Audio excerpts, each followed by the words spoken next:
Bonjour, bienvenue dans la série sur la décohérence quantique. Nous allons parler des critères de stabilité des états pointeurs et à côté de l'exigence de commutativité qu'on a vue, d'autres critères similaires ont été suggérés pour la sélection de la base de pointeurs privilégiés. Parce qu'il s'avère que dans des cas réalistes,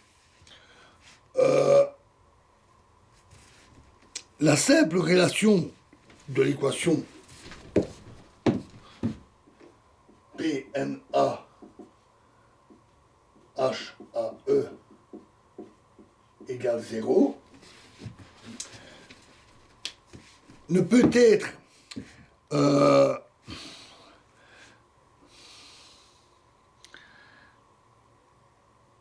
être que seulement approximativement satisfaite, comme cela a été constaté par Jurek en 1993.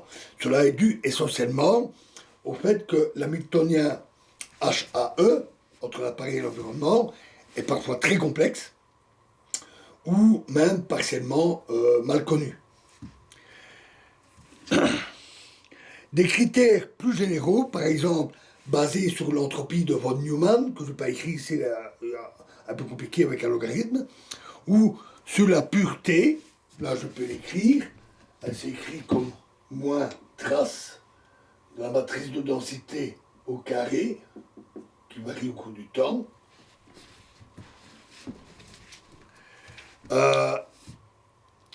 Qui soutiennent de trouver les états les plus robustes ou les états qui deviennent moins intriqués avec l'environnement au cours de l'évolution, et de tels critères ont alors été suggérés. Les états pointeurs sont alors obtenus en calculant un extrémum, maximum ou minimum, sur la mesure, c'est-à-dire en minimisant l'entropie ou en maximisant la pureté.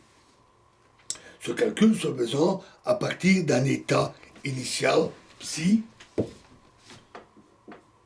donné et en exigeant que les états résultants soient robustes en faisant varier le temps t.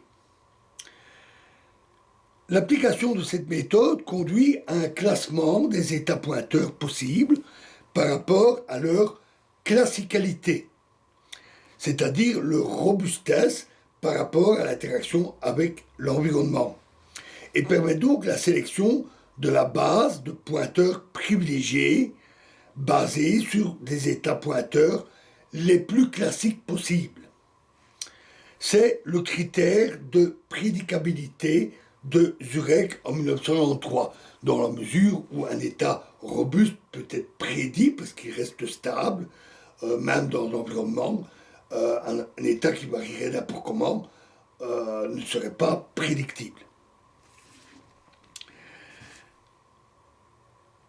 Alors, bien que les critères proposés diffèrent quelque peu et que d'autres critères significatifs pourraient être suggérés dans le futur, on espère que à la limite macroscopique, les états pointeurs stables qui résultent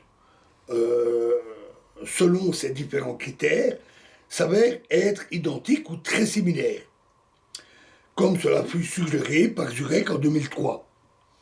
Pour certains modèles élémentaires, en particulier pour les modèles d'oscillateurs harmoniques que j'avais évoqués, qui conduisent à des effets cohérents pour des états pointeurs,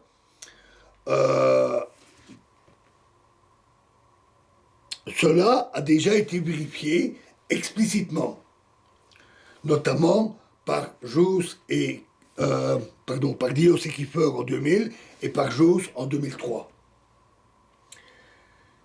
Les Hamiltoniens d'interaction système-environnement décrivent souvent un processus de collision de particules environnantes, des photons, des molécules d'air qui viennent heurter l'appareil.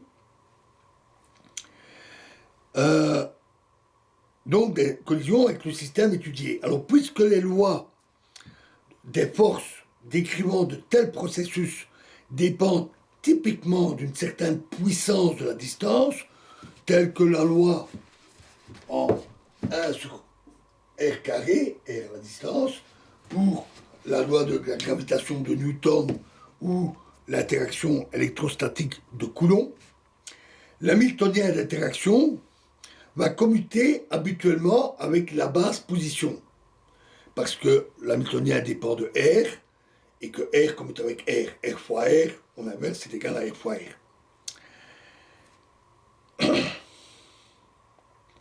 La base privilégiée sera alors dans l'espace position, puisque c'est l'exigence de commutativité qui fixe cette base. Le fait que la position soit fréquemment la propriété déterminée, définie de notre expérience quotidienne, peut être expliqué en se rapportant à la dépendance de la plupart des interactions avec la distance. Cela peut remarquer très tôt.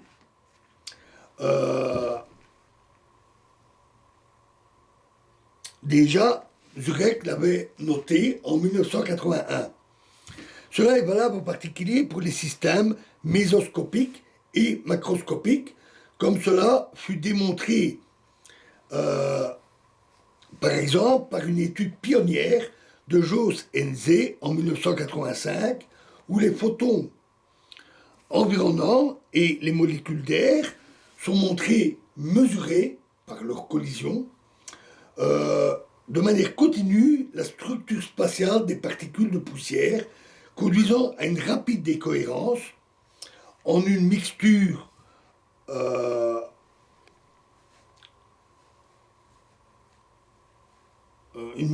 impropre, c'est-à-dire des états classiques statistiques dans la matrice de densité,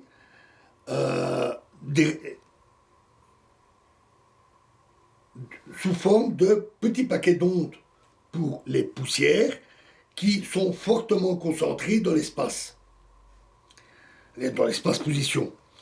Des résultats similaires sont même quelquefois valables pour des systèmes microscopiques. Habituellement, les systèmes microscopiques sont plutôt trouvés dans des états propres de l'énergie, on va en reparler, mais ils peuvent être dans un état propre de spatial quand ils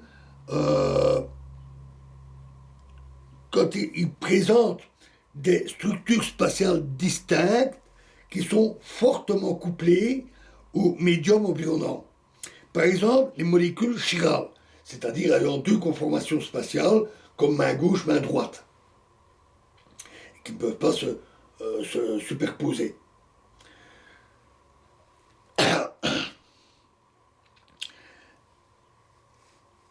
C'est l'exemple, par exemple, de la molécule de sucre. Et ces molécules sont toujours trouvées dans des états propres de chiralité, gauche et droit, qui sont en fait des superpositions quantiques de différents états propres de l'énergie. Cela est expliqué par le fait que la structure spatiale de ces molécules est guidée, en quelque sorte, de manière continue par l'environnement, par exemple à travers la diffusion de molécules d'air. La structure spatiale gauche-droite se retrouvant dans la polarisation des molécules ou de la lumière, et donc fortement enregistrée par l'environnement.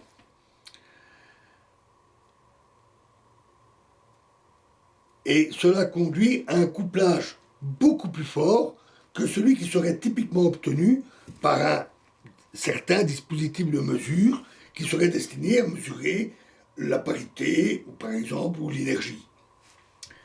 De plus, toute tentative pour préparer de telles molécules dans des états propres de l'énergie, qu'on concentrerait dans un flacon, conduit immédiatement à une décohérence des états propres environnementalement stables, dynamiquement robustes, sélectionnant donc la basse position comme base privilégiée. Ainsi, le mélange préparé dans un état d'énergie propre, bien précis, se retrouve très rapidement composé d'un simple mélange de molécules gauche et droite.